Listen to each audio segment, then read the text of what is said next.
thank you. I'd like to call the meeting to order of the City of Monona Planning Commission, Monday, November 8th, 2021. Please call the roll. Chair Moore. Here. Alder Goforth. Here. Ms. Fox. Here. Ms. Fallett. Here. Mr. Homburg. Here. And I'm not yet seeing Mr. DePula or Mr. Holmquist. Mr. Stein is excused. Thank you. Now I'd like to move to approval of the minutes from October 25th. Do I have a motion to approve the minutes of October 25th, 2021? I'll move to approve. Do I have a second? Second. Second. Any changes, corrections, Chris? Page 1, down towards the bottom, the motion was made by Mr. Holmquist, not me. Okay. You get that?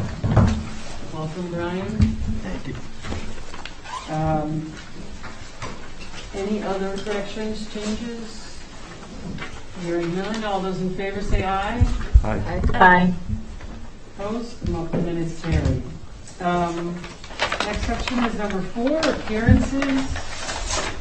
If there's anybody here to appear on something other than something we have a public hearing on this evening, we'll take those appearances now, and those of you that are here wishing to say something about something on the agenda that we have a public hearing for, we can wait until the public hearing section. Is there anybody here that would like to speak on something that is not part of the public hearing this evening? No. Okay. That being the case, I'll close the appearance section and go to number 5, unfinished business, a public hearing on the request by North Point Development Corporation and Dream Lane Real Estate Group for approval of the General Development Plan, GDP, called Broadway Lofts and Townhomes for the site located approximately 1208 East Broadway for a 75-unit residential development, case number 2-022-2021. Gentlemen, would one of you like to come up to the podium to start? Or both of you? I didn't know if the public hearing, if we gave our comments first. It's perfectly okay to have your comments first. Okay. Welcome back. Yeah, thank you for having us. I might just put that on top of there in case I need to show anything. Thank you for having us back. We made the changes that the committee had requested to both the design of the site plan and to the building itself. We really are here just to get any other feedback that you would have on the plans. And then Lane wanted to provide an update on some of the conversations that he's had in between the last meeting and this one. Okay.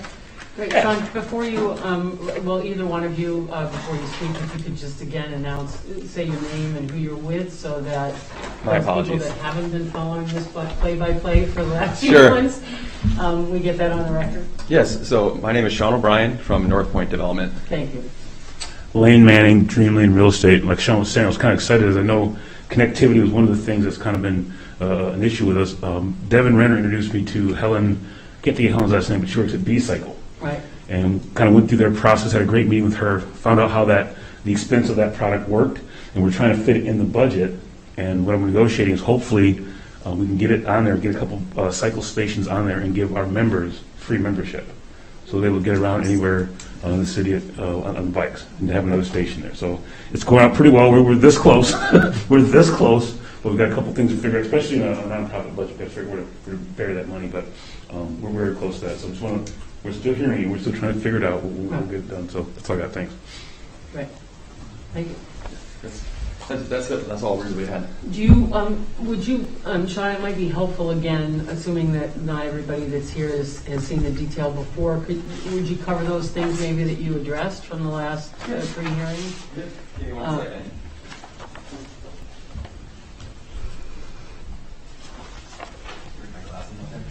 Yeah. There. Don't lose your progressive bifocal. It takes like literally 3 months to get a new pair. Oh, no. All right, so I'm going to share. Oh, Lisa, can you let me share my screen?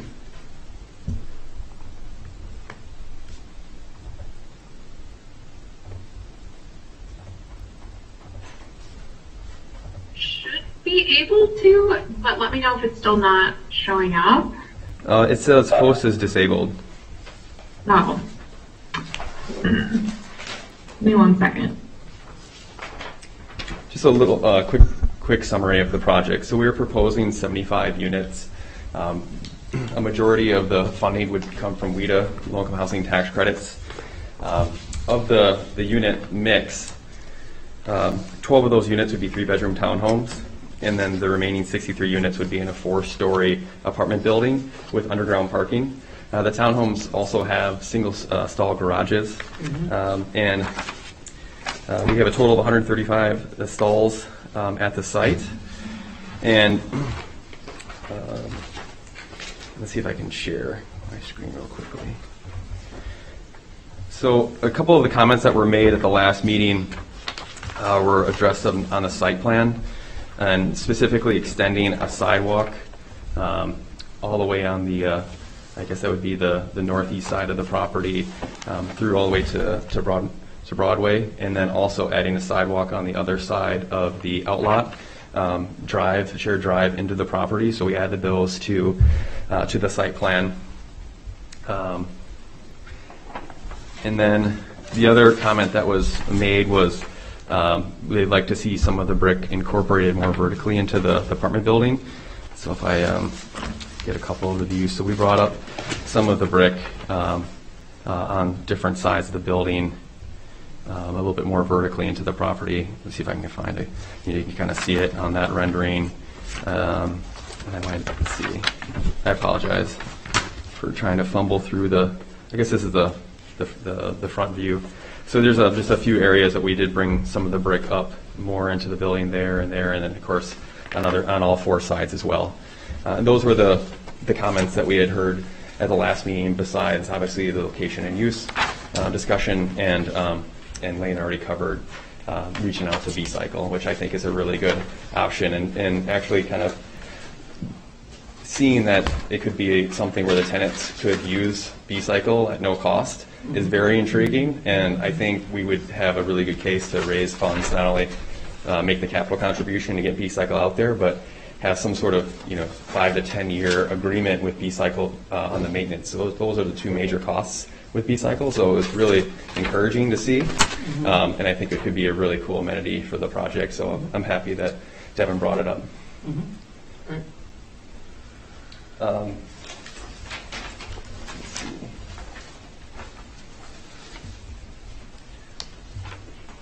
Is there anything else you'd like me to cover, Nancy? No, I think that's fine. Although there was an adjustment to the stormwater ponds as well, wasn't there, from the last 3 hearings? Not from the last meeting. Okay. From the very first meeting, we did move the stormwater ponds back, into the no grading area. Yeah. So with the environmental corridor, there's a 75-foot setback on all the sides of wetlands. Okay. And so what we had discussed after the first concept review was moving these stormwater basins back into that 30-foot no grading corridor, as it was a good use of that space, and would actually open up more green space for the property. So we did slide those. I'm sorry, I'll give you the 3. And then as we come back in for our PIP approval, we would obviously be working more with a civil engineer to get the exact size of the basins ironed out, the location of those basins. But as you can see, we have more than enough space to get stormwater management on site. Okay. Great. That's fine with me. We can certainly wait for the consideration and action for any other questions from this group. Before we close the public hearing, is there anybody here? I understand that we have a few people here that would like to speak related to this development. Ruth Ann, would you like to speak? Yeah. Yeah.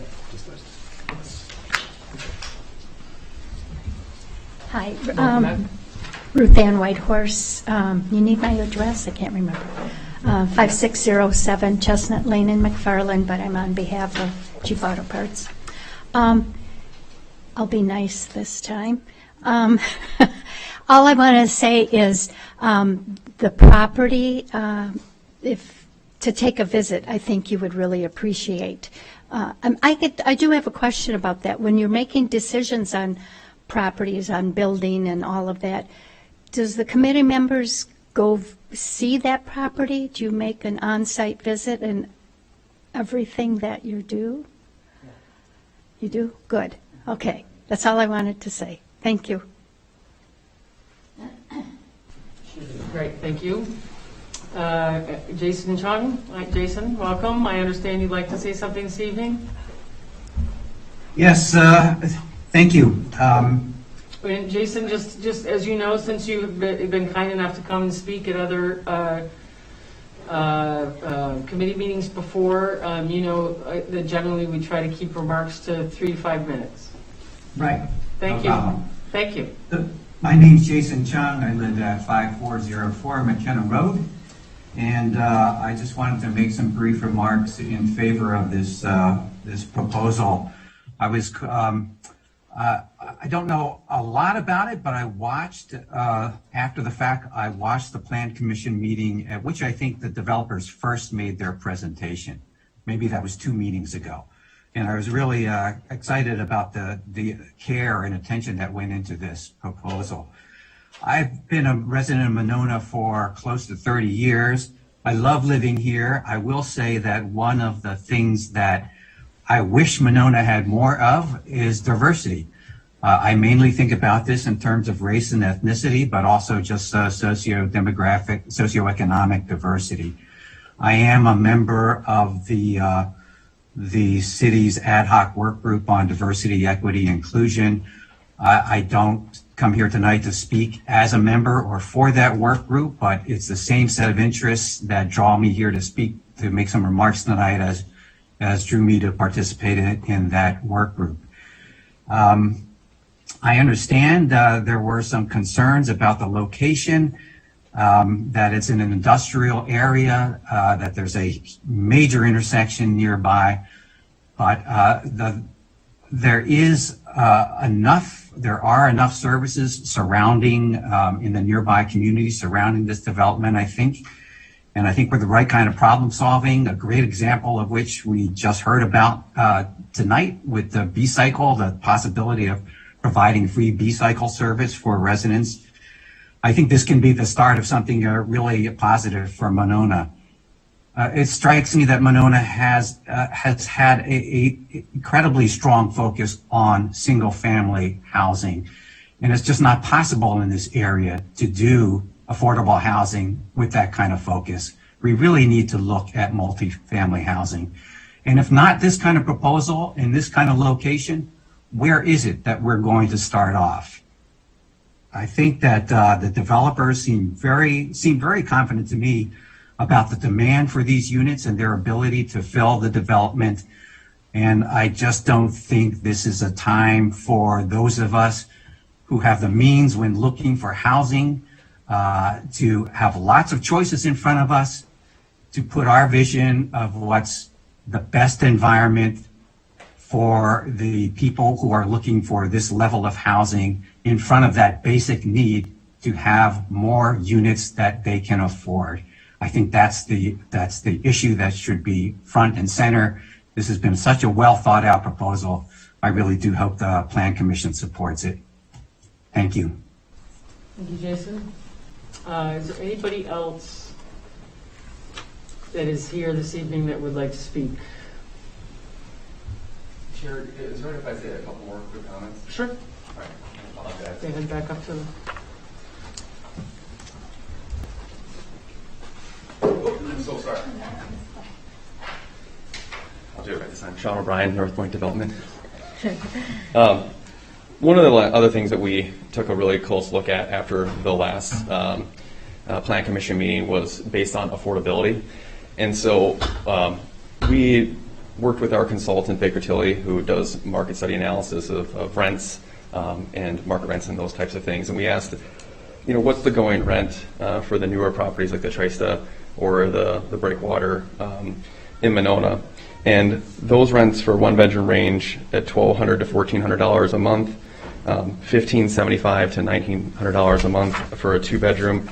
And there's very few 3-bedroom large units for families, but the ones that do exist cost about $2,700 a month. So one of the things that my old boss, and I apologize, I'm going to keep taking my glasses off because I can't see you through them.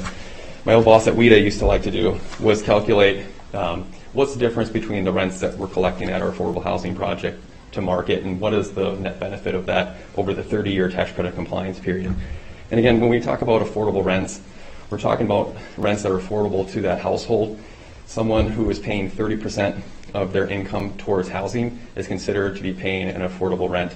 And the tax credit program allows for different set-asides or different income levels to occupy these households, and then rents to match up at those different income levels.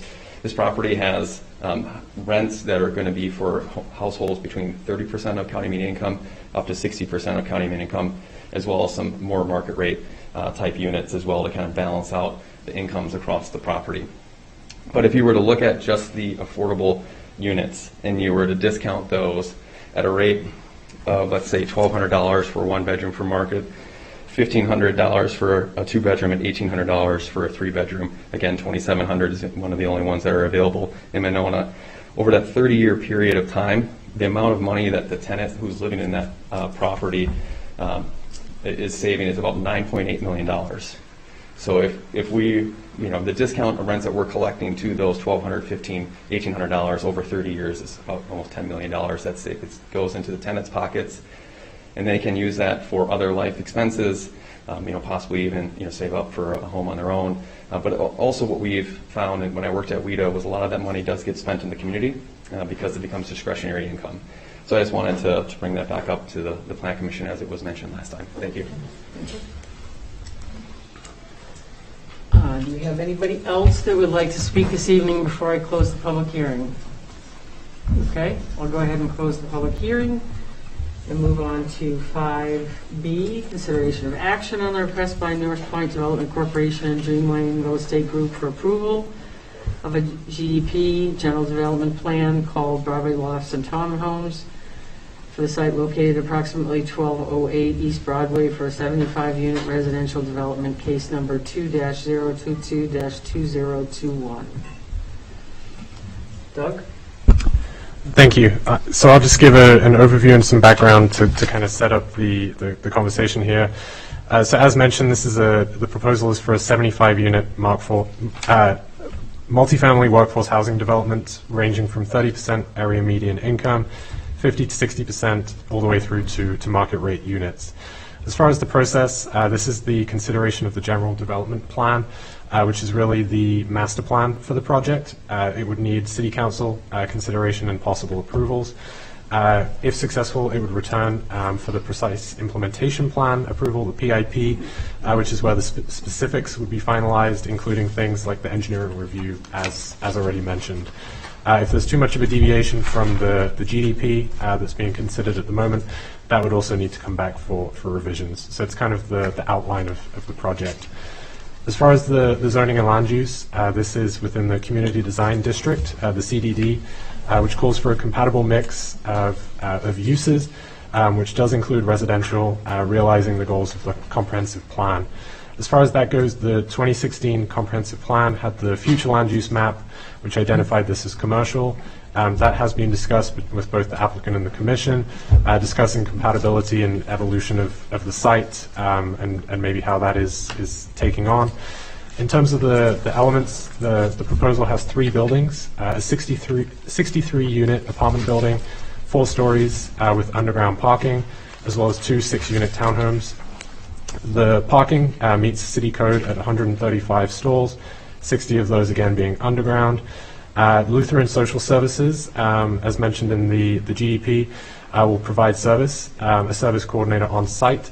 Open space and public space is prioritized within the project with a play area, walking trails, as well as outdoor grilling stations. It's well landscaped, and the increasing brick has already been mentioned as well, following feedback. Back to the landscaping, there are 30 canopy trees proposed, and it's over 1,200 points greater than the city's code requirements for landscaping. Elements including lighting and engineering would all be addressed during the PIP. With that, staff recommendation is approval with the finding of facts and conditions of approval as stated in the staff report. Thank you. Thank you, Doug. Chris, would you like to go ahead? Sure. A lot hasn't changed since our last review, quite honestly. We have let me back up first. There's a number of commissioners here that have never gone through a PDP, or GDP, I'm sorry, a PIP process. So I'm not sure everyone's quite clear on what we're doing tonight is approving the sideboards of a project. Right. Or doing a motion for it. And once we do that, if the applicants come back in general conformity with that, obviously meeting all the conditions needed for a PIP, it can't be turned down. So what we're doing is giving them some certainty that this project, as proposed, if it generally meets these standards in the future, would likely be approved. Right. Of course, meeting conditions in the PIP, which there's probably some conditions I think should be on this just to make that clear, only because applicants have given us so much more detail than we many times see in a GDP. Right. We've got incredible detail on landscape, and we've got all the layout, and there's a lot of things we have, but there needs to be some conditions in here to talk about that the final approval of those isn't tonight, it's in the PIP process. Right. So I think that's the most important thing. One thing I noticed, of course, again, you gave us a lot of detail. You have a really nice landscaping plan, except for one thing. There should be some terrace trees on your driveway going out to Broadway, the private road. It's barren.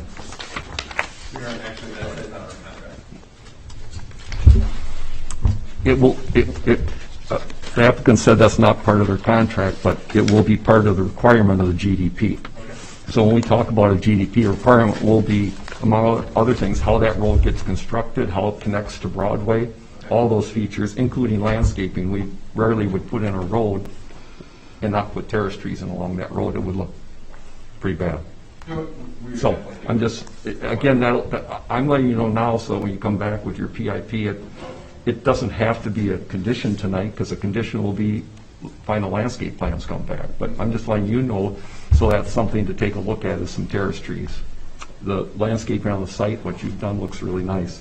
And that would be the only new comment I really have. Another condition on the GDP, I believe, should be that the sidewalk you've shown up along the west side of the private road, it would be a condition of whoever develops the properties to the west to complete that sidewalk to the south.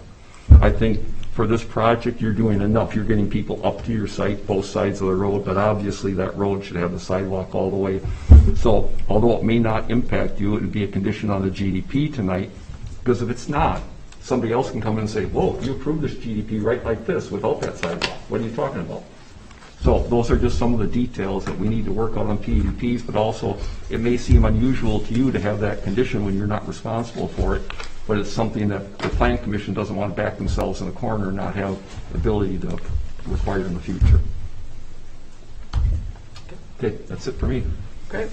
So, The only thing I kind of wanted you to say a little more about was the services provided by the service coordinator, who you plan to include in the building, and I don't know if one or the other of you wants to talk. I looked up on Lutheran Social Services website to see roughly what they do, and I assume that they have different services listed under housing and residential, and I assume this is an overall person who can coordinate services as needed, but if you could say a little more about that. Yeah.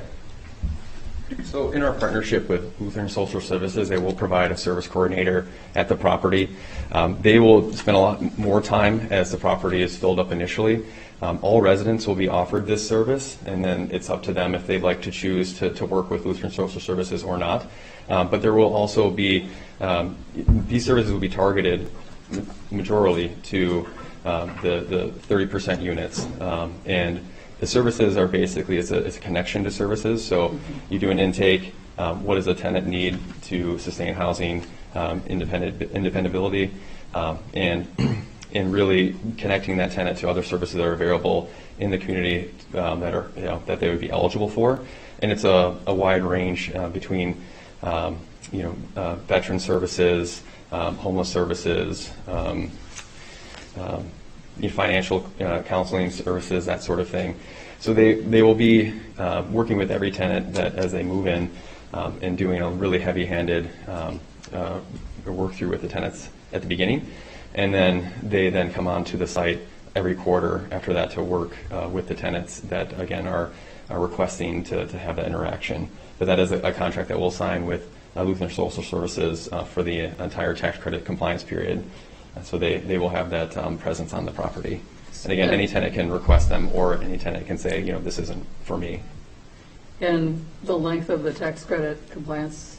It's a 30-year. 30 years, Yep, that's what I 30 thought, years. okay. Yeah. So they won't necessarily have an office per se where they'd be there all the time, but in the beginning they'd be there a lot and then check in. So a lot of that service coordination also goes through the property manager, because they will Okay, be on and they site. will be on They'll be site. on site full time for a property of this size. We would have an on site full-time property manager, and then they would have an office, and then you'd also have a separate space for that service coordinator, so they can meet with the tenants independently. Okay. But they would be there less frequent. But the manager is on site and will be doing some of that coordination with the service coordinator as well as their full-time job. Okay. That's really the only question I have. Otherwise, I think it looks, I don't have other questions about the site itself. Oh, I guess I will say one thing. I did think a lot more about the comment that it seems isolated. And I guess as I drive around Madison, I do in fact see a lot of large apartment complexes that are not really connected to neighborhoods per se. And I think when you're in a large complex like that, that is a different feel. So I guess I'm just throwing that out there. Since that was a concern a lot of people raised, I guess I don't really have that concern at this point. That's it. Okay. Thank you, Susan. Brian? Yeah, just a few comments, and some of it might be too much for GDP, it might be for the PIP aspect, and some of it had to do with, I saw the additional brick, and I think that's great. I think it fell short of adding it to the vertical. Just going up by another story, I think leaves it incomplete. Either we want to bring that all the way up, that vertical spot, or we want to leave it at that horizontal. I think just bringing up that one story just makes it look incomplete, but I do appreciate kind of the addition of that. The sidewalk crossover on this private drive, the one that's halfway right at the curb, I'm not sure if that's an area that we want to bring people across the private drive. Assuming that there's going to be a crossover point down right at the corner in front of the gas station, I think there already is a crossover point. So I think it might be difficult to bring a secondary crossover point on that private drive. The other part had to do with the walking path on the north side of the southern 6-unit building. Right now, the walking path brings you all the way down to that southern part. However, I think adding in some additional pieces to bring on the north side of that building. There's kind of the old saying, don't put the sidewalks in until you feel where the footpath goes, and then put the sidewalks in. And just knowing, like, naturally where people are going to go, they're going to go through that area. So you might as well take advantage of it. There's a mention in the packet of phase 1, and I'm curious if that was indicated to indicate that there are additional phases, or if that was just a statement of this phase of the project. Was that a statement that we made? It was in. Oh, it's in Doug's report, I think, on the second page. To respond to that, yeah. I'm afraid, Sean, if there is a response from Sean for that, we'd actually come back up to the podium. But I think I can cover that it was intentional in the staff report, and that it was really just showing that it's one phase rather than any additional. But apologies for the confusion on that. Perfect. Just wanted to make sure that I wasn't missing that it's a multi-phase and we had other things to think about here. Let's see.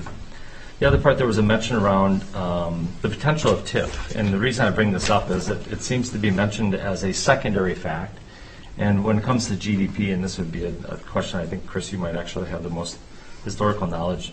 When we've done from a GDP standpoint, not knowing if TIF is going to be sought after, oftentimes when TIF is sought after, there's additional expectations that end up going hand in hand with the GDP. And are we able to approve a GDP to move forward where that potentially would be a request for a TIF and then have to come back for revision? I'm not Attorney Cole, but my opinion. You'll play one today. My opinion would be that we can approve the GDP as presented. And were I sitting on CDA and I had conditions to give some TIF money, those would be conditions of that TIF, which would be controlled by CDA, eventually by the council as well as this.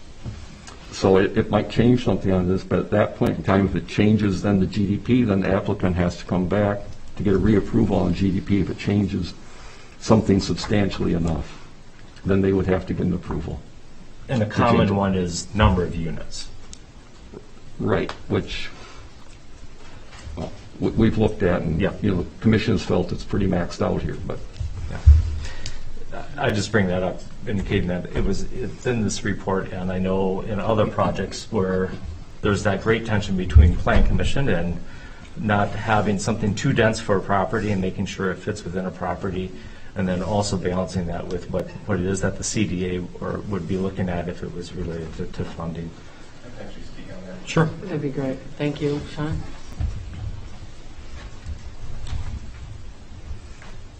Since we were putting together the project, the biggest piece that we need to fill our financial gap is the housing tax credits. That happens in April, and then we start construction probably sometime 6 months after that point in time. I guess anyone in the construction industry can talk about where has construction costs gone in the last 10 months. And so Doug and I did discuss the request for TIF, and it is available at the site, and we don't want to come to this committee and ask for TIF unless we know we need it to make the project go forward and be financially feasible. And that's how we've treated other communities as well, as we're trying to assemble these sources to move the project forward. If we can assemble 95% of the sources and here's what we need to fill the remaining gap, and that's a resource that the community believes could be used to fill that gap, then we can have that discussion at that time. And that's why we mentioned it now, that we're not asking for it at this point in time. But if there is a financial need, as we've assembled the rest of the resources, we would want to keep those discussion options open. And hopefully, we would be able to assemble other resources where that might not be an ask, or maybe a TIF could go into developing the other parcels that are out there undeveloped at this point in time, or other things within the TIF district. But that's why the comment's in there. Okay, thank you. Yeah. Thank you. Brian, anything else? The only other had to do with site circulation and entry and exit to the property. And I think that's just an ongoing piece. I'm not sure it necessarily is going to fit within the GDP, but that access of where are we doing, how many lanes are we going out, on which ones, are they all right turn signage? I mean, there is a big site circulation outside of the site. I think you guys have done a wonderful job within your site, but how it connects to Broadway, I think, is a key aspect in the staging of in and out, and how that all ends up panning out. But other than that, that's all I have. Thank you. Christy? Yeah. Yeah, I really appreciate your landscaping. It looked like you added more native plants, and I know that was a concern, and I appreciate you addressing that. I also, I know we need to diversify our housing stock, and definitely appreciate you guys taking a really wonderful approach on that. I was wondering if, are the number of rent-restricted units flexible, or 30% to 60%? Is that flexible, or are those pretty much locked in, or does that impact your housing credits, or the Dane County Affordable Housing Funds? Yes. Okay, the short answer is yes, it does. They are locked in. Okay. For two reasons.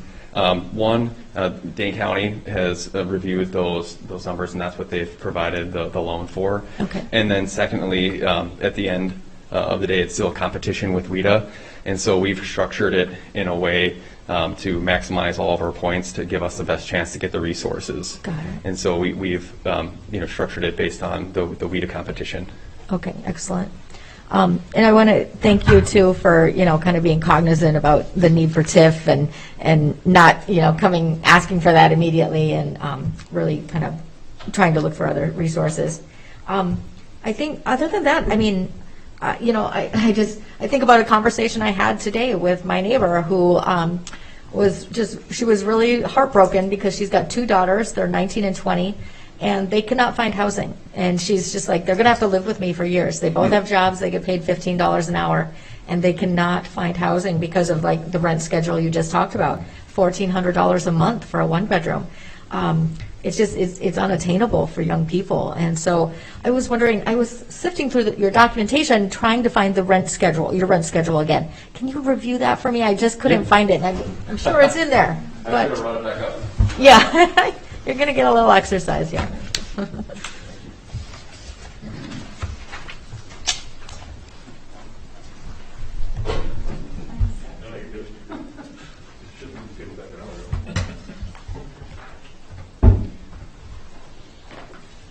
Because, so you had said earlier the market rates are $1,200 to $1,400 for a one-bedroom, $1,575 to $1,900 for a two-bedroom, and $2,700 for a three-bedroom. Those aren't our market rents. Those are rents that are being charged at Trista and Breakwater. Okay, yeah, and yeah, so, not yours, right. we're not anticipating that we would get those type of rents. We don't have the amenities. Okay, yeah. But for the non-rent restricted units, Yeah. The market study that we had for our previous property in McFarland showed us, for the range of what you have here, we're proposing $1,150 for the market rate ones, $1,450 for the twos, and $1,750 for the market rate threes.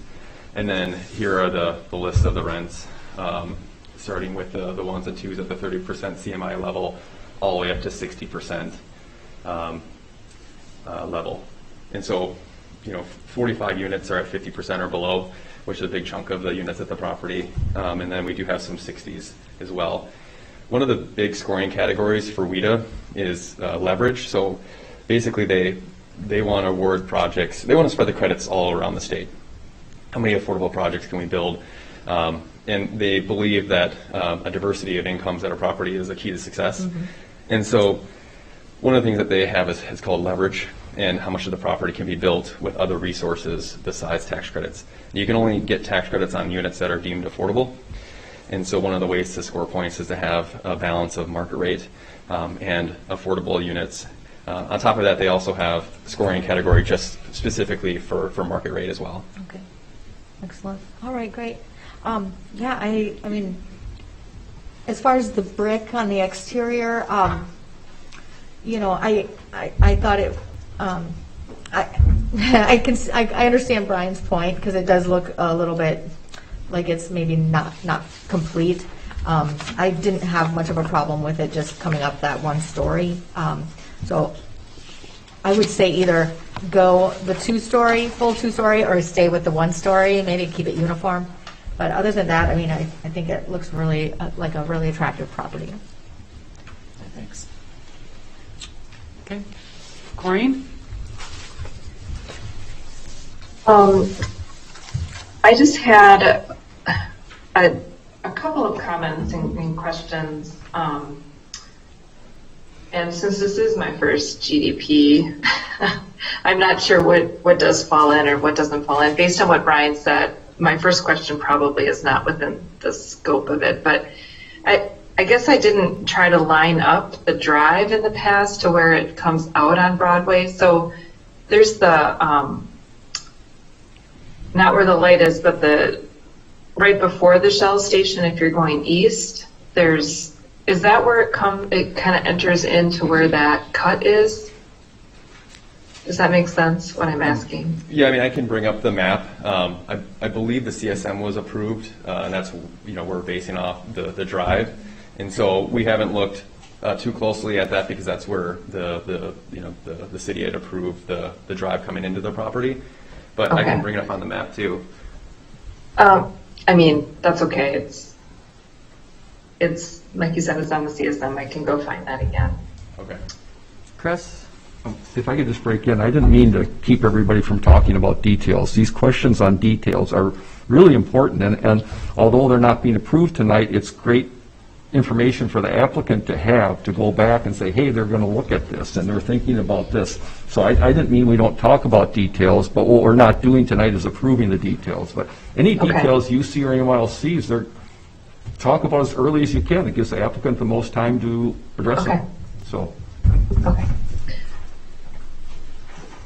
Does anyone know off the top of their head, do they remember where this drive enters onto Broadway? I have it now. If you want to give me 1 second, I can bring it up. The main road, the private driveway, that goes right through the building. If you remember the old, I think it's Chief Auto Parts building. Okay. It goes right through the building. And then, Okay. and then the easternmost driveway, there's a curb cut, and I believe it's pretty close to that curb cut where that comes out, but that's why one of our conditions tonight will be final resolution of all the details on those intersections, because that's a really big deal, is how do we connect to Broadway? It's a big deal. Yeah, it is a really big deal. I think, isn't there a no U-turn sign too down by that stoplight? I think there might be. So, and then another one of my questions had to do with the walking screen or the walking trail as well. Okay.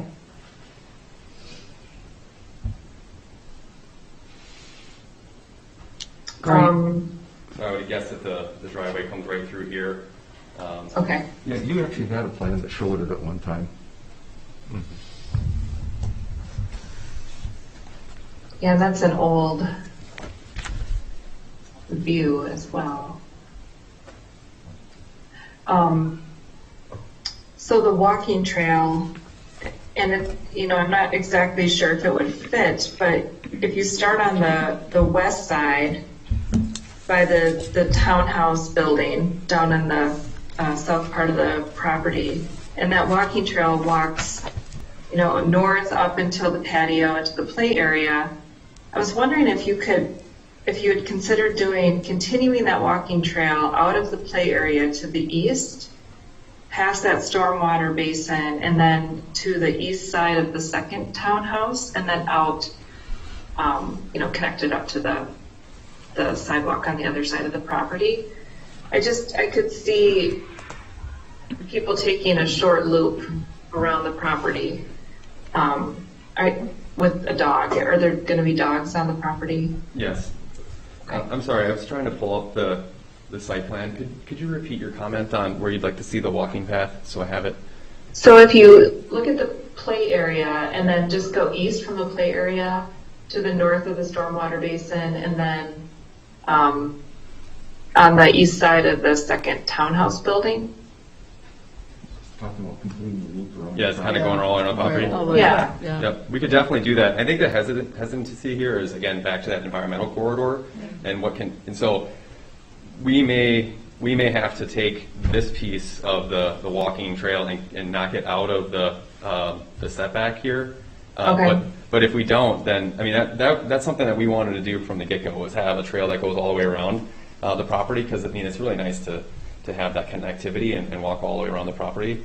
So we would definitely look to do that, and yeah, definitely the walking trails can be amended, and that would be really easy to do, and I think would be really nice. So you're saying bring from the play area, bring a walking path back behind here, sure. And then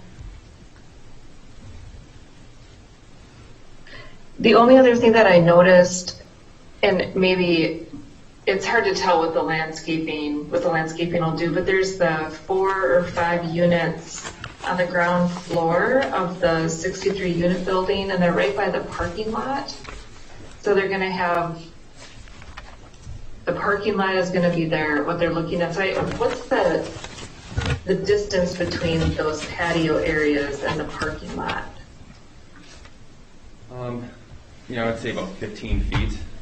Okay. It's a good distance. Okay, yeah, that sounds pretty far.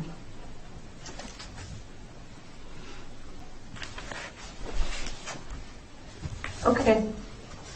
I think it looks great. So I don't really have too many other comments. Okay. Can I ask a question? Yes. So Chris, in regards to the walking path behind there, because I remember you said that CARP C was a recommending body. Could this group approve putting the walking trails into that, 40-foot area before you get to the no grading? I think we'd want to talk to Carpsey, let them know what we're thinking, and we could discuss different types of paths, and perhaps they prefer not to have asphalt, but a chip path or something. Right. But we're leaving the whole area natural, so I think it's a discussion we could have. I don't think we'd do it without talking to them. Okay. I think it would be a great amenity. I do too, and I think they're generally quite in favor of giving people access to natural areas, which this would be. Yeah, ship path that would be great. Right, and you did see also the recommendation or the suggestion by our Director of Park and Rec that eventually he could even see connecting their pathways up to, somehow connecting them up over to go over towards the Huska. That's a much bigger ask there. I know. I know, I just thought I'd mention it. But nonetheless, in terms of the flow to your property, that I think just keeping that in mind also, even though that's a much longer term thing, is worth at least keeping in mind. But you're right, a much bigger ask. Corinne, do you have anything else? I do not. You do not. Patrick.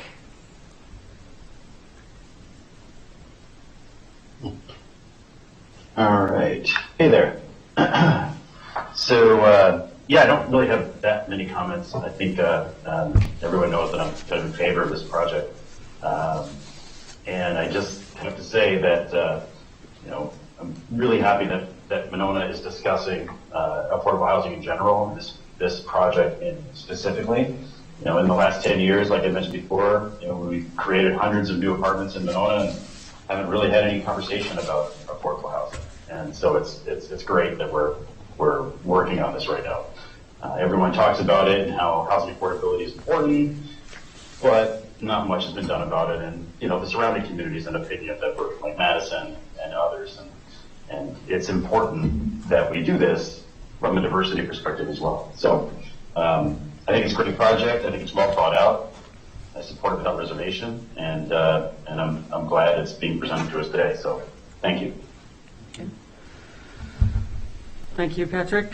I just have one note, which is again not it's kind of like the B cycle. It's not germane to the GDP, but I wanted to remind you that the last meeting we also talked about the possibility of wrangling Madison Metro to get a bus stop on that side, since they're rethinking their routes now anyway, and we all agree that getting across 51 is an impossibility, would be a death sentence for people catching a bus, and it seems like as an example, I know when we recently, put in an additional bus stop over by Walmart,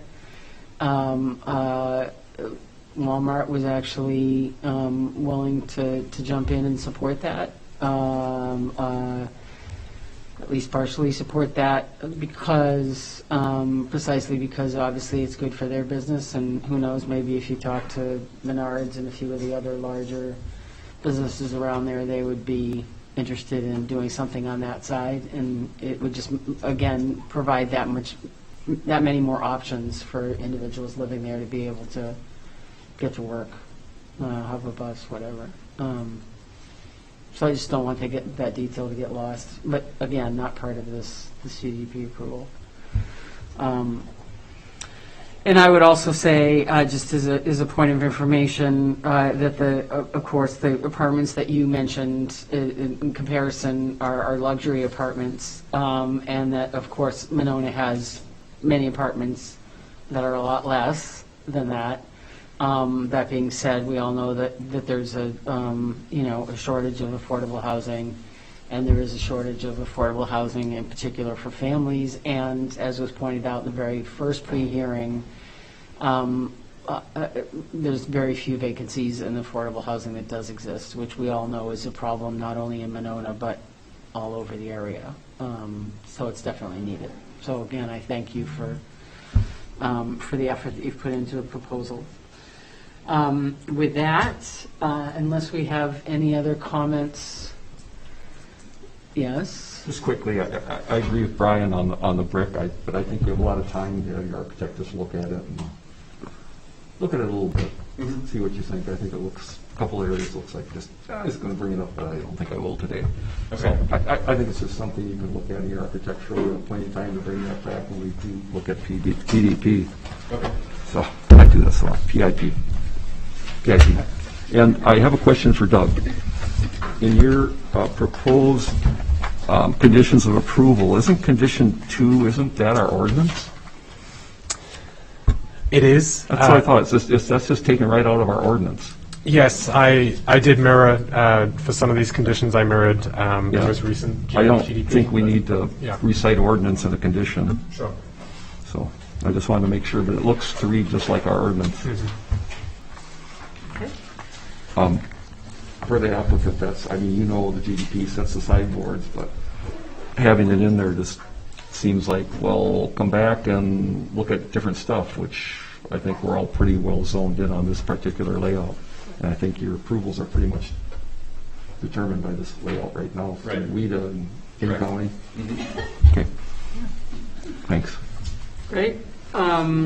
With that, since we are on the consideration or action, would somebody like to make a motion? I'll move, we recommend the city council for approval. Instead of approval, I move we make a recommendation to city council for approval. Then the rest of what you have written in the very beginning, Doug, would stay the same. But this is a recommendation with 2 findings of fact as written by staff. Condition 1 and 3 is written by staff.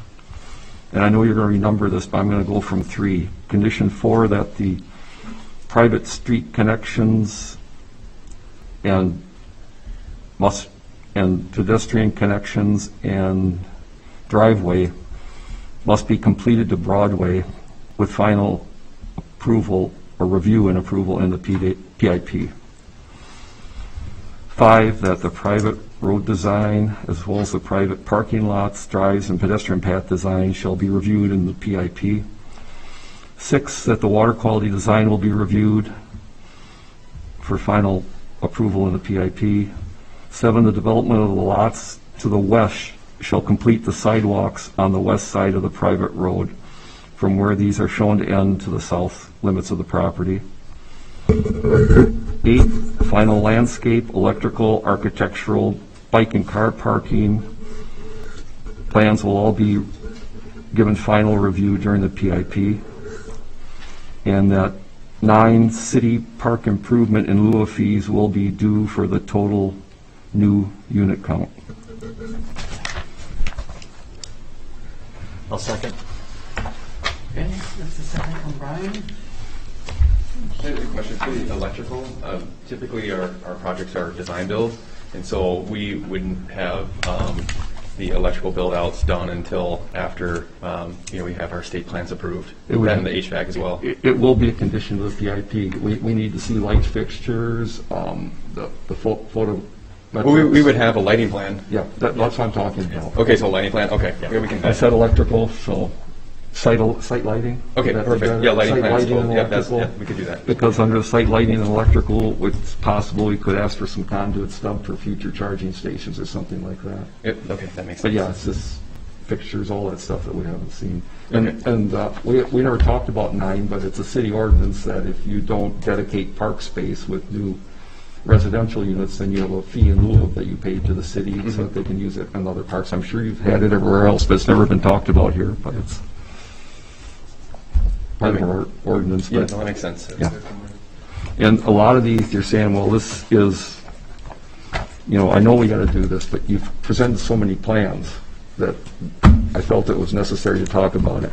And the biggie that you've heard from a lot of people here is that connection to Broadway. There's going to be a lot of scrutiny on what happens and how these roads get built. And whether you're responsible for it or not, we can't approve housing back here without knowing exactly how that connects. Understood. And designs, pavement designs, same thing on your property, pavement designs, things like that we'll look at.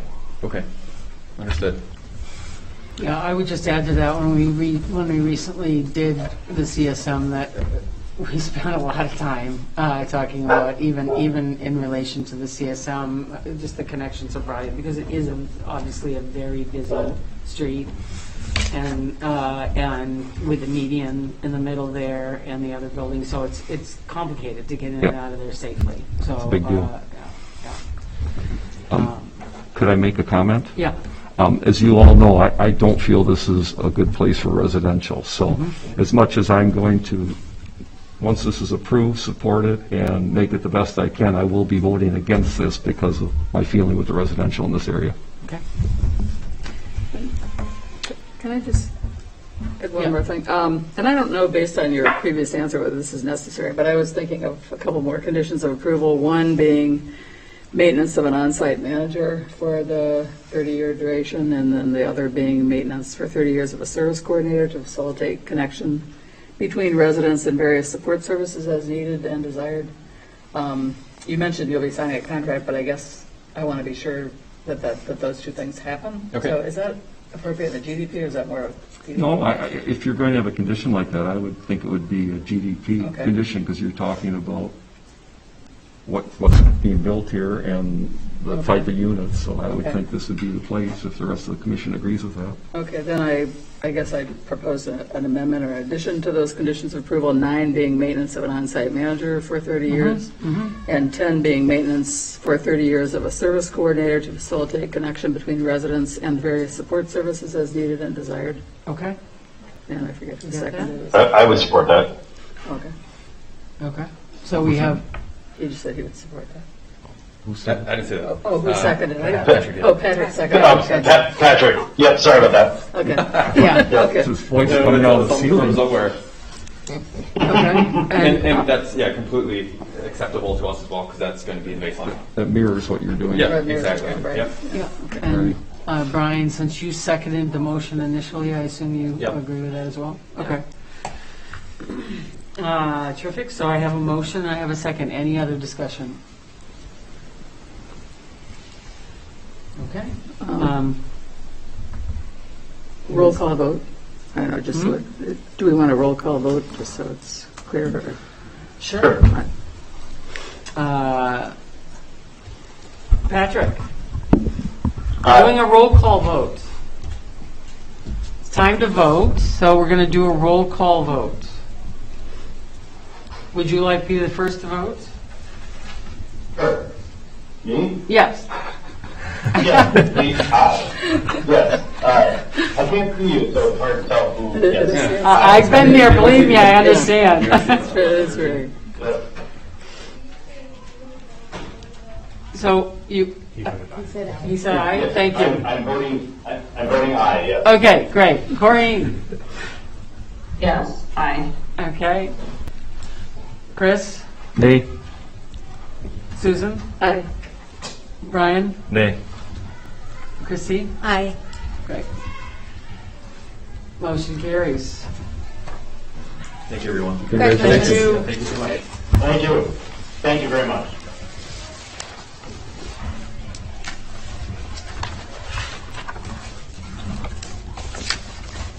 Okay, and we're going to move on to item 5C.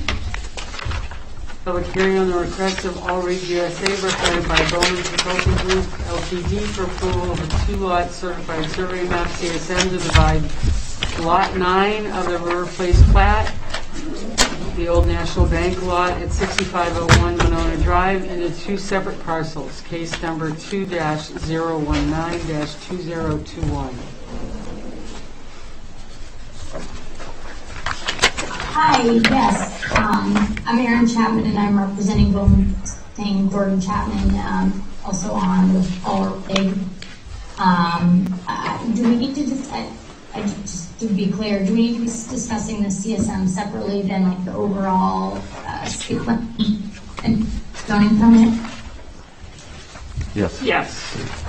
And actually, Nancy, I guess, I thought I'd wait till the next part, but I might as well do it now. I'm going to just, to avoid the appearance of any kind of conflict, given that my husband owns the property next door. Okay. I'm going to abstain from discussion or voting on Okay. both of these, both the CSM and the project itself. Okay. So, Thank you. Appreciate that. So go ahead.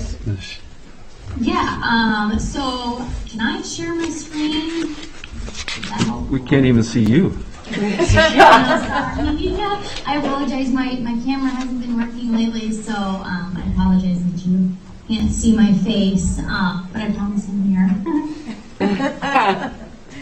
So I guess this overall project is, the division of having really building on the northern lot, lot 1, and a potential medical clinic is what we're proposing on the southern lot at this moment. So the CSM, just dividing it down the common driveway for that property, since it'll be 2 separate lots now. There will be provided between the 2 lots so that you can maintain that, access to both lots from River Place and the adjacent properties. I don't believe anything on the CSM has changed. We haven't shifted the property line since the pre-hearing. I don't know comments on that. I don't believe there were any issues with that initially. Yeah. Okay, thank you. Is there anybody else here to speak on this during this particular public hearing about the CSM?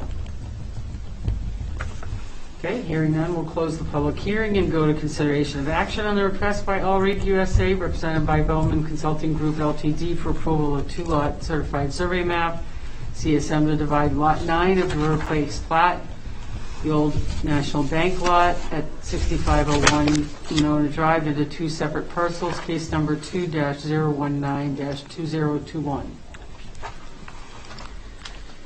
Bud. Thank you. So, as mentioned, this is a possible recommendation to City Council from the Plan Commission for a 2-lot division of Lot 9 of the River Place plat. This is 6501 Monona Drive, the former Old National Bank space, with the plans to demolish the former bank and build the Chipotle and future medical clinic, with that zoning permit discussion to follow. Public Works Committee, per city ordinance, does need to also review and recommend the division, and that was done at the September 1st meeting. There was some discussion, again there, about site circulation, signage, things like that, just between the two, and obviously how River Place interfaces with Monona Drive as well. So there was a little bit of discussion there. It wasn't anything formally put in a recommendation, but just very similar to some of the items that have come up in previous discussion. I mentioned in the staff report street access, the joint driveway easement in place across lots 1 and 2 will need to remain in place, as well as an access easement between lot 2 and lot 1, so they have direct access to the 60-foot wide River Place for access. In terms of minimum lot size, this is zoned a community design district. There is not a minimum lot size. The 2 lots are proposed to be 0.416 acres and 0.601 acres. And then I just wanted to highlight that this was shared. The plans were shared with Vierbecker for surveyor review, and that recommendation and review is included in attachment 1. It's recommended these be addressed administratively prior to possible recording of the CSM. So with that, staff recommends recommendations to City Council approval of the proposed CSM with the included 3 conditions. Thank you.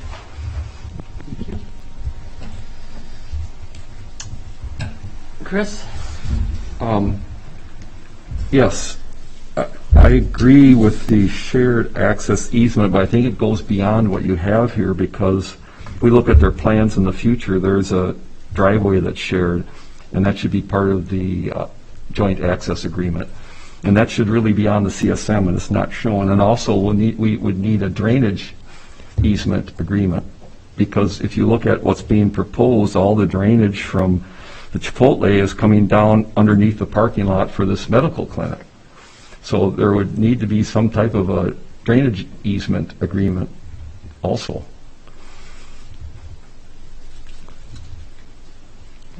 Hi, yeah, that's totally understandable. We are working on that. That is something we already are working on.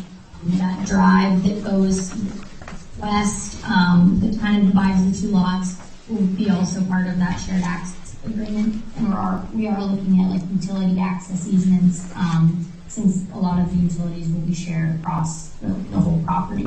That should be on the CSM. Okay, yeah, we can definitely add that to the CSM.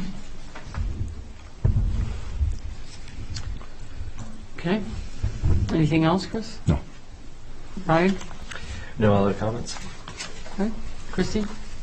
You know, I was just curious if you have a backup plan in case you can't find a medical clinic tenant. I'm gonna have to let to Jordan here on that one. So we're currently working with some local brokers in the area to work on filling the vacancy. We really hadn't hit the ground running with our leasing until we've kind of made it through this process with the Chipotle building first. Okay. All right. Yeah, that's all I had. Thank you. Patrick? No further comments. I'm okay with it. Corinne? No comments. Okay. With that, do I have a motion? Move approval as written by staff, strike number 3, and instead number 3 would be joint access and drainage easements need to be approved by staff and recorded on the CSM. Second. Any other discussion? Yeah. Yeah, and the reason I talked about that, obviously you'll use the city attorney, you'll use our engineering consultant, but the final approval, those recommendations, those will be talking to you. Absolutely. And all we need to look at, and the applicant needs to make sure they're fine too. Chipotle needs to make sure that they can drain their water onto this other lot once they sell it. So, I mean, it's in their best interest. Right. But certainly we don't want to be in the middle of a feud in the future. Absolutely. Yes. Okay. I have a motion and a second. All those in favor say aye. Aye. Aye. Okay. Motion carries. Now we're moving to 5E, public hearing on the request by All Rig USA represented by Bowman Consulting Group Ltd. for approval of a zoning permit for new construction and a new use at 6501 Monona Drive, case number 2-021-201. Go ahead, Aaron, if you would. Yeah, sure. Can I share my screen now? Sure. If I'm assuming, there you go. There we go. Am I good? Okay. Can everyone see this? Okay. Yeah, so like Doug said, and kind of what we just touched on for the CSM is that we'd be dividing this existing bank lot into 2 different lots, just our demolition plans. Scroll down here to the site plan. Yeah. So as we've discussed before, this northern lot, lot 1, would be a Chipotle with a pickup window. I know it was a question before about it being a drive-through. It's not a traditional drive-through. It's just a pickup window, so it's all people who have ordered ahead, have an estimated pickup time, so there wouldn't be an issue with backlog of cars and too much backing up. But I know that was a concern, so we have updated the plans sorry, let me zoom in here, to show that these spots will be designated as food pickup spots. We're still working on the sign permit, and we know we'll have to come back in for approval, but that was something that was brought up, and I wanted to make sure that you guys know we addressed that. These spaces could be pulled into if there's any sort of backlog. Similarly with people trying to make this U-turn here, that's not the site circulation that we're trying to go for, so just some sort of U-turn signage will be proposed here.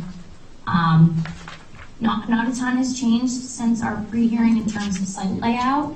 The thing that has changed is that we're now looking underground stormwater system that it will be located underneath the medical clinic's parking lot.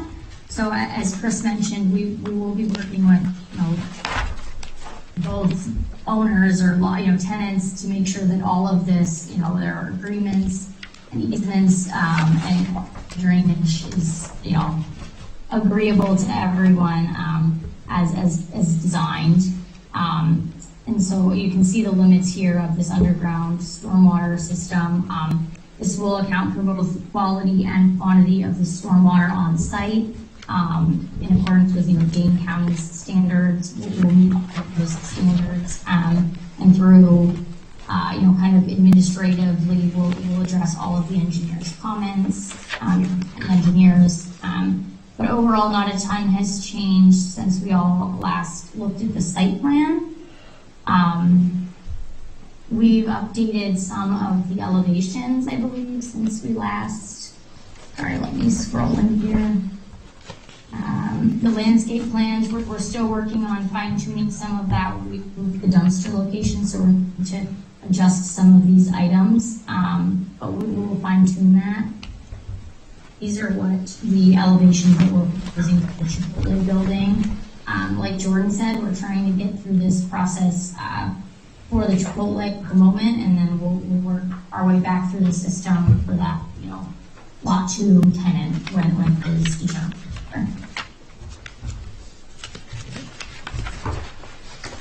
Thank you. Anybody else want to speak during this portion of the public hearing? That being the case, I'll close the public hearing and open it up to 5F,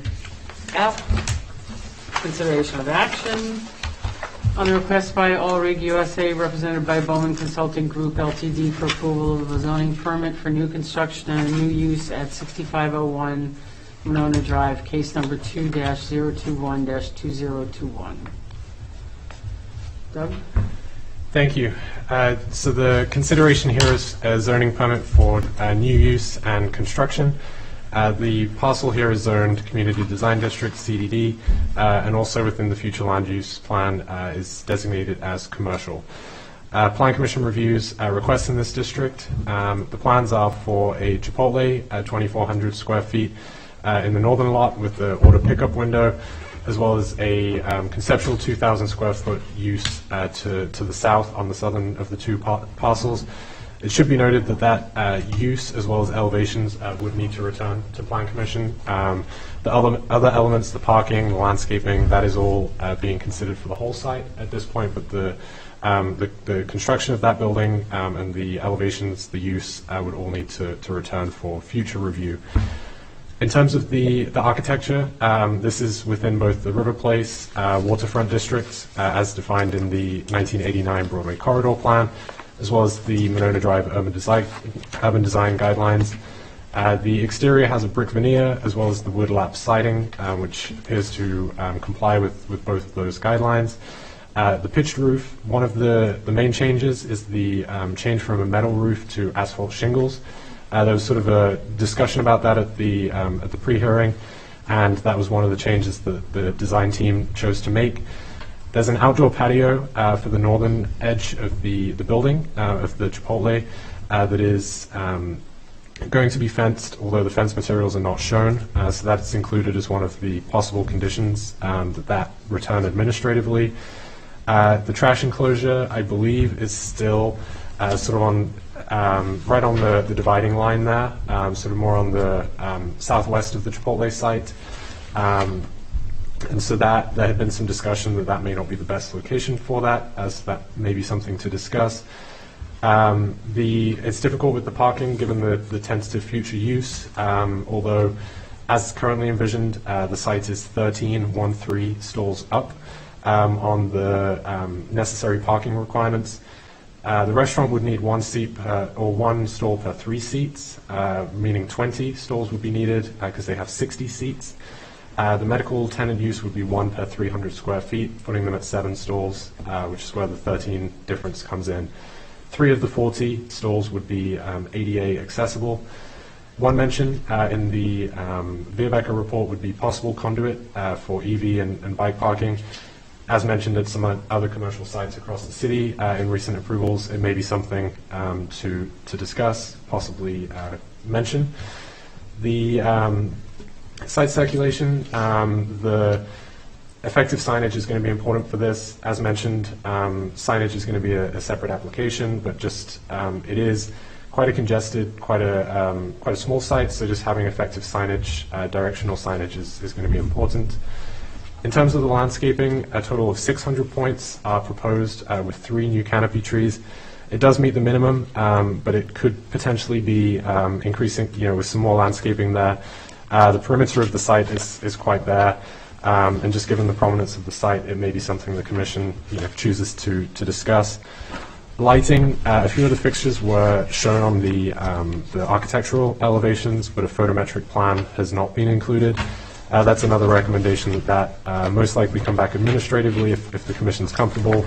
If there are any issues, it could come back to the Commission. As mentioned, stormwater and engineering review was conducted by Darren Pope at Veerbecker. That's included as attachment 2 as well, and the recommendation being that those elements are addressed administratively with city staff and engineer review. And then finally, I would just like to raise the staff comment from the Public Works Department, some concerns there about the sanitary laterals, effectively looking to use one connection for 2 properties. They had some concerns with that. Some of those have already been shared with the applicant, and again, something I recommend taking place administratively with DPW and engineering review.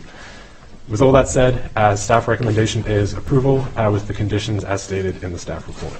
Thank you. Patrick, would you like to start this one off? Sure. Yes. Yeah, I don't have really many comments about it. I don't have a problem with it. Okay. Corrine? Yeah, I have a few questions, I guess, clarifications and comments. One of the things that I noticed when I was looking at I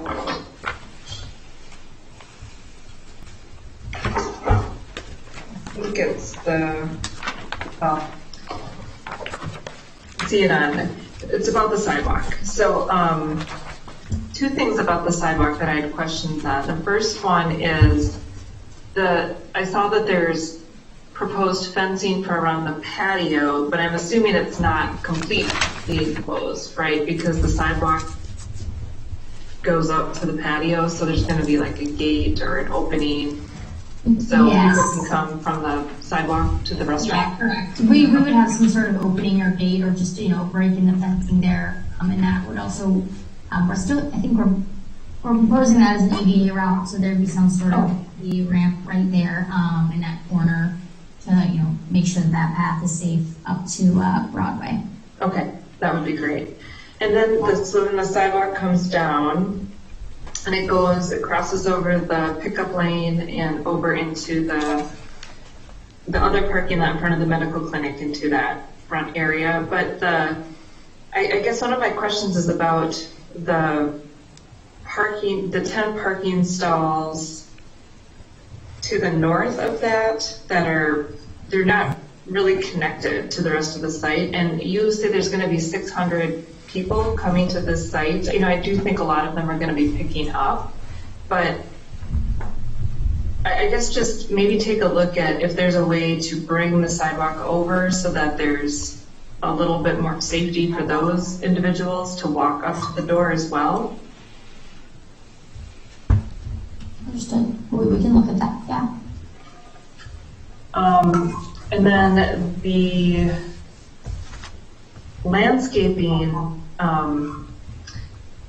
you are proposing just to meet the standards, but Doug mentioned it too. This is the site where a lot of people do enter into the city of Monona, and I feel like there's a few areas where you have a lot of lawn and there's room for some additional plantings. So especially to the south of the medical clinic on that corner, it looks like there's quite a large area where you can put some additional plantings, as well as up by the northern corner, the northeastern corner as well. So I think taking a look at where you can put some additional plantings would be really beneficial. And I saw a lot of shrubs or trees, but not a lot of perennials or things with color. And then, Doug, I think you had mentioned that the landscaping around the dumpster looks like it's misplaced. Yeah, so I do apologize. When we made this, we were shifting things around at the last minute and we didn't have a chance to fully update these landscaping plans. But be updating that and adjusting it so it's agreeable to the city. Okay. Yeah, I think adding some landscaping would be really important. And then I had one more question. Oh, about this is relates to the comment that Chris had made for the stormwater management and getting that the drainage is part of the easement. Because I was noticing on the stormwater sheet, I was looking at, how do you maintain that? That was a question that I had. And there was some information on there about what needs to be done to maintain that. And that's not a simple, like, rake out the leaves. I mean, that's a pretty detailed amount of maintenance that needs to be done on multiple times a year potentially. And so I think that is really important for those tenants to know how they're going to share the cost of doing that maintenance, even though it's on lot 2. Yeah, I totally understand that. Jordan, do you want to? Yeah, we'll have agreements in place from our legal team. All rig or Monona retail management, we will own and manage both lots. So we will make sure we have the proper measures accounted for. Okay. That's all I have. Great. Corinne, thank you. Chris? Okay, thank you. First, let me start by saying you did a great job with elevations. It's a very nice-looking building. Thank you. I'm going to jump on Corinne's comment about landscaping and really jump on it a little harder. I think it was a really disappointing landscaping plan you submitted. What you hit was the bare minimum that can ever be approved on any site. And you're right at the intersection of Monona Drive and Broadway. And we talked about last time, this is a high-profile site. So I don't know what the change is. I think that's up to you, but double the points wouldn't be out of question because this is a high-profile site, and I know you average good green space, but the part that's right on the corner is, I think, the one that just barely met or is a hair below on green space. So I think it's really important to go back and look at that, and I think that needs to come back to Plan Commission. As far as site lighting plan, Doug, I think that needs to come back to Plan Commission. We haven't seen anything. There's some standards in this area, and it's almost always the Shepherd's Crook lighting, and there's other different ways to do that, but we haven't even seen what you're proposing there, so that's something that I think needs to come back to Plan Commission. The fence, since we're going to be coming back with landscaping and that, I think the fence needs to come back to Plan Commission. There's a lot of ways to do it, and again, this is just such a high-profile corner. I think this is a great spot, don't get me wrong, for Chipotle, but I think we just need to do this right. I think another condition we need is final approval of the site circulation signage. As far as their signage package, they can come in with it or not, but we can't let this site open up without site circulation signage that we agree with and we've approved, because we've all agreed when we've looked at this, there's a lot of places for this to go wrong, so I think a good site circulation plan is important, so I think that should be a condition of approval. Are you comfortable with your parking? I mean, Chipotle is the one that's got to do it, but are you comfortable with the amount of parking you have there? Anybody? It seems a little light. I think we're comfortable with our parking. We do a number of projects with these national tenants, throughout the country, and we need to make sure we have sufficient enough parking. Okay, I just want to make sure you're comfortable. I don't have all experience with them. I know our standard is the 1 per 3 seats, but this is going to be a high traffic with a lot of pickup. I'm assuming 600 vehicles per day aren't going to be eating inside. So that means a lot more staff. So I just want to make sure, because at one point I think you said you could have up to 10 staff per shift. So if you're talking 10 staff per shift and you have shift changes, and you still got customers, that's not a lot of parking. Now, if that medical clinic ends up being, like the chiropractor is looking for a new place, there'll be excess parking there for sure. But we don't know what that is, and we just have to make sure this particular site has enough. With 10 staff, when I saw that, it just kind of struck a nerve with me about if we'll have enough.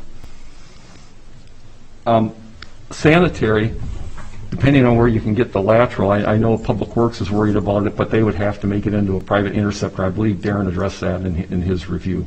But what we can't do is you can't have two laterals, private ones, right on the same thing unless it's a main. So if they make it into a private main, that would fit state code and I believe ours. As far as your question, Corrine, about the underground detention, it's pretty standard what has to be done with that ADS system. And if remember in Darren's report, he talked about having a site-specific stormwater maintenance plan that'll have to be a recorded document. So it'll be recorded, and it'll be recorded to both sites because it serves both sites. So I think that'll take care of that concern on what has to happen there with Darren. I think the dumpster, the way you put it right now, I know Brian's talked about it, it's very, very visible. So I'd like to hear from other commissioners, but I think we need to do more than a chain link fence with slats in it when you're going to be looking right at it every time you drive into this site. I think it has to be something a little better than that. There was a staff comment about conduits. What they're talking about there is just stub some conduits to where there could be a potential EV or electric charging station in the future. It's really cheap to do in your building, and that way it's there, and we'd like to be proactive on that. One of Darren's comments was the pavement, and you haven't given us any specifications or anything for pavement, but with 600 vehicles per day, I would say almost certainly this is type 1 pavement that we show in our standard. Bike parking, we need to address bike parking. So I think that needs to come back when we come back with the landscaping and some of the other things, and where is our bike parking and where's their access, how are they getting in and out. And I think that'll be in coordination with Green's comment about the sidewalks and just make sure we have the pedestrian access and circulation here we're looking for. And I think it's redundant, but I think a condition will need to be the drainage and access easements on this. I know it's on the survey, and that's where it really needs to be to control, but I think when it's on the approval for this site plan, then they also understand what they have, and that it's a condition to do this is that they have that joint access and that joint drainage. Otherwise, that zoning permit is no good. Thank you. Thank you. Brian? I'll start with the dumpster because it came up. I completely agree. Where the dumpster is located right now, I think is the easiest point for access to take care of the trash handling. But if it is going to go there, we want it to be a good-looking area, and the only way to landscape is on the backside of it, which doesn't help the entry point of it. I still think at the end of the driveway that divides the two lots together is the best location. I think it's still easy to kind of take care of the dumpster, and it allows for a significant amount more landscaping to kind of blend into the site. So a consideration, I could have it, I'm fine with it in either location as long as it's addressed appropriately in those two spots. The part that actually has jumped out at me the most, and I'm still trying to kind of make sense of it in my head, and it has to do with the entry into this pickup lane. So if I'm following this correctly, I need to enter the site, take the private road that divides the two sites to the east, and then I go through the parking lot to come back into this drive aisle area to pick up. What jumps out at me is I'm actually going the wrong way in traffic to actually enter this spot. Because if I go straight through this site, this is a two-way. They're both two-way. But if this is two-way to go in and out this long stretch, when I come back through the parking lot to enter this spot, I've got to cross over into oncoming traffic. Am I reading that correctly, Jordan and Aaron? Yeah, that's a good point. I understand what you're saying there. we can definitely look at ways to kind of make that easier. May that be having a stop sign there at that end so that people take a chance to look at who's coming down that shared drive. I think the intention is that less people would be using that main drive that goes, to the adjacent properties on the west. I understand that comment. We can look at ways to make that a little bit safer for the drivers. Yeah, so if you send everybody through the site, through the halfway road, and create it only being that exit only, then it addresses that. I think we may have actually talked about that at the previous, maybe not. But if we're bringing people through the site that way, you don't have the crossover point, and you have only people going one way rather than crossing over traffic. And I can tell you, if you park on the wrong side of the road, you'll get a ticket. Happened to me once. So this is kind of the same thing. You're going against the grain. Landscaping, that has already been addressed. I'm not going to pile on the fact, but it was the other piece. Our last review was twice as many, so it's really tough to reckon with, like, how do we end up with half the amount of landscaping this time as we did in our first review, which I know we had concerns about dumpster location and a variety of these other pieces, so to see that come back half as much is pretty disappointing as well. Okay. Is that it, Brian? Yeah. Thank you. Christy? Yeah, not a lot to add at this point. Definitely agree with the landscaping and would like to see more landscaping around the trash bin, the dumpster area. I would highly recommend using some modeling tools for your site circulation because, as Chris said, there's a lot of ways it can go wrong.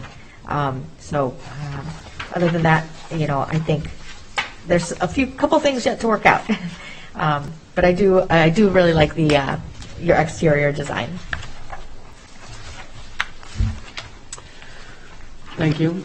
I'm thinking in terms of the dumpster, that's something like that the trash dumpster area that's up by what used to be the Easter Sales and the community pharmacy, where it's really nice. It's really nice and closed. It's not like open slats, and it's just a lot more attractive. Something that's so visible like that. Just to your point.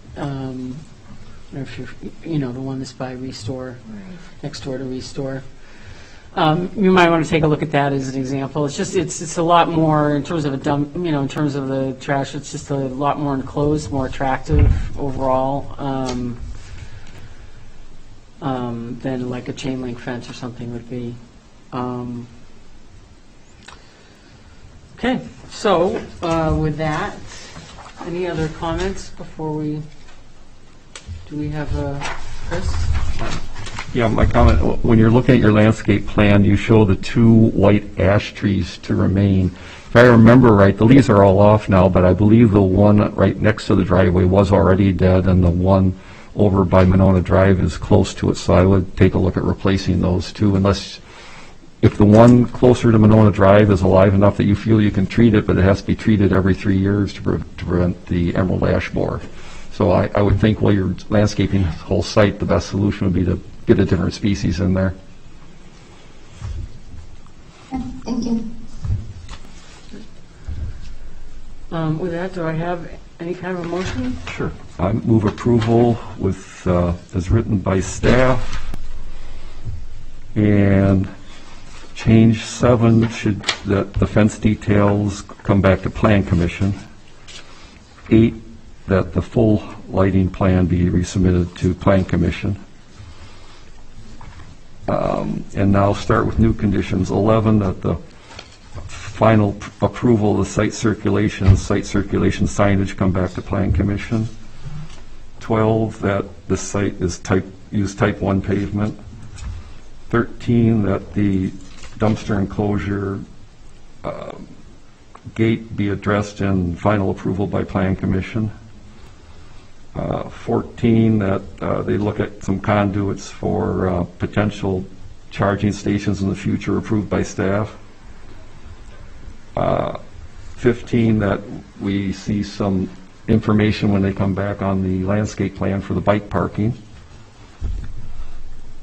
16, that we keep the same drainage and access easement agreements as a condition of this approval also.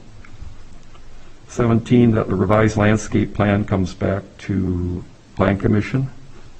And 18, the revised pedestrian routes, sidewalks, come back to Plan Commission. That's the motion. Do I have a second? Second. I have a second from Patrick. Any other discussion? Yes. Question for the applicants. We didn't really discuss it. Do you have any issues or concerns with the city engineer's letter that he wrote with the corrections he'd like to see on the plans and the water quality? Yeah, no, Chris, we reviewed those. There doesn't appear to be any sort of issue addressing any of his comments. Those are all agreeable comments. I would agree. I thought they were reasonable, but if you had a problem with a condition, now's the time to address it. No, those are all okay with us, and we'll be happy to address those comments to the best of our ability. Okay, thank you. We have a motion on the floor. All those in favor, say aye. Aye. Aye. Opposed? Motion carries. Thank you, Aaron, Jordan, thank you. Thank you, guys. Thank you, Yes. I mean, this is an issue for Doug to address, but this doesn't mean they can't, I don't know what their schedule is. This doesn't mean they can't get started. It means they can't get occupancy until all these conditions are addressed. In other words, you know, they can be working on landscape plans and stuff. They got to get back here in time so that they know what they have to do, but you still have the authority to be able to grant a permit based on this. Correct. Yes. Bringing those items back to us for final approval. Yes, these can be almost interim during that process. I want to make sure the applicant was aware of that. Yes, thank you. Yeah, and we had previously discussed with Doug that new signage like all needed to come back. So these are totally understandable comments. Okay, thank you. Thank you. Have a good evening. With that, we'll move to number 6, new business, of which there is none. Number 7, reports of staff and commission members. Staff report regarding the status of development project proposals. Thank you. So as way of economic development update, I just wanted to share, we worked with an applicant on the third in total now of the Main Street Bounce Back grants. Just as a reminder, that's funding up to $10,000, part of the COVID relief bill for those that are either expanding or taking occupancy in new space that was previously vacant. So it's been good to see some of these smaller tenants moving into these spaces and taking advantage of that those federal dollars there. So just wanted to share that with the commission, that's something the city administrator and I are working with in collaboration with other organizations, including MESBA. So just something that we're pleased to see coming through. By way of potential upcoming Plan Commission items, there's a few more residential projects that are moving forward. I'm expecting something from the Monona Drive project, the Spring Haven, something to be moving forward there. They have had a couple more discussions with CDA since the Plan Commission has last seen them, so I'm keen for them to get back in front of Plan Commission, you know, how things have moved on. I know that the architect's been working on a lot of different elements of the feedback, so I'd like for an interim check-in, really, before things move too much further. Treasure Mart space, the former Treasure Mart space, that is most likely coming through for a zoning permit for a new use. The former approval of the canine aquatic space did not proceed.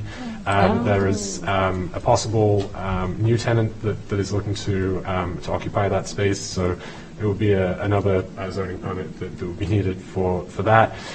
As well as a potential couple other projects, both along East Broadway and on Owen Road that are close. Nothing is yet submitted for those, but possible residential mixed-use projects coming forward there. So that's upcoming items, as well as The One City Schools today submitted their materials for the November 22nd meeting. They would be the conditions that were approved as part of the zoning permit, including site circulation, the new playground, and those elements that are sort of formalizing that space for them, in addition to the comprehensive sign plan as well. So they have some new ideas for that, some things they want to discuss with the commission, some options. So those items, the One City will definitely be on November 22nd. And depending upon the Chipotle use, maybe we can get some of those. They shouldn't need noticing. They can turn those around possibly. We could be seeing those as well. So I'm expecting, just to jump around a little bit here, I'm expecting the November 22nd, December 13th to be pretty full meetings. Definitely will be canceling the December 27th meeting. I think that goes without saying. We just wanted to mention that as well. Okay. That's it from me. Thank you. Thank you. Any updates, discussion on DEI efforts this evening? I'll just speak on behalf of the ad hoc DEI committee. Right now, we're kind of formulating a plan to do a little bit of community outreach. To one group, we'll be reaching out to organizations like MESPA, the fire department, the police department, the school district, and such. So organizational reach out, senior center, and then we're kind of formulating a plan potentially to put together a survey for individuals in the city, just to give us some feedback and, you know, let us know where they think we're sitting here in Monona on DEI efforts. Okay.